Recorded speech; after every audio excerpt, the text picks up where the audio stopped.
तर बघा विद्यार्थी मित्रांनो, यावेळेस महाराष्ट्र शासनाने सर्वात मोठी जाहिरात आपल्याला पोलीस भरतीबद्दल दिलेला आहे.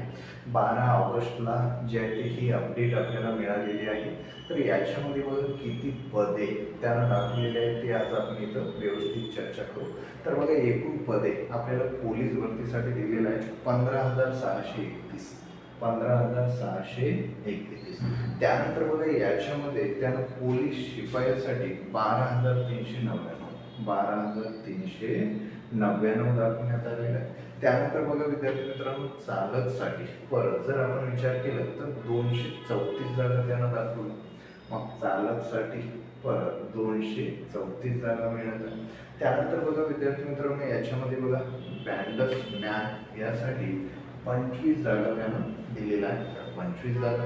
परत जे आहे ते सशस्त्र पोलीस शिपाईसाठी 580 जागा त्यानं आपल्याला दाखवण्यात आलेल्या आहे किंवा दिलेला आहे. तर बघा विद्यार्थी मित्रांनो, ही सर्वात सुवर्ण संधी आहे यावेळेस, जे आपल्याला परत अजून जे आहे ते भरतीसाठी जे आहे ते नवीन अपडेट आलेली आहे. आता प्रत्येक विद्यार्थी जे आहे ते अभ्यासाला लागा, जास्तीत जास्त ग्राउंडची तयारी करा.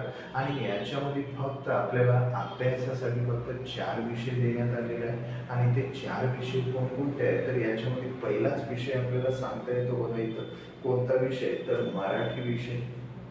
कोणता आहे बघा मराठी विषय. त्यानंतर बघा विद्यार्थी मित्रांनो, दुसऱ्या विषयाचा विचार केला आपण तर इथं सांगता येतो बघा अंकगणित. त्यानंतर जर आपण विचार केला तर परत आहे बघा बुद्धिमत्ता. काय आहे बुद्धिमत्ता. त्यानंतर परत जर आपण विचार केला तर परत एक आपल्याला सामान्य ज्ञान व परत चालू घडामोडी.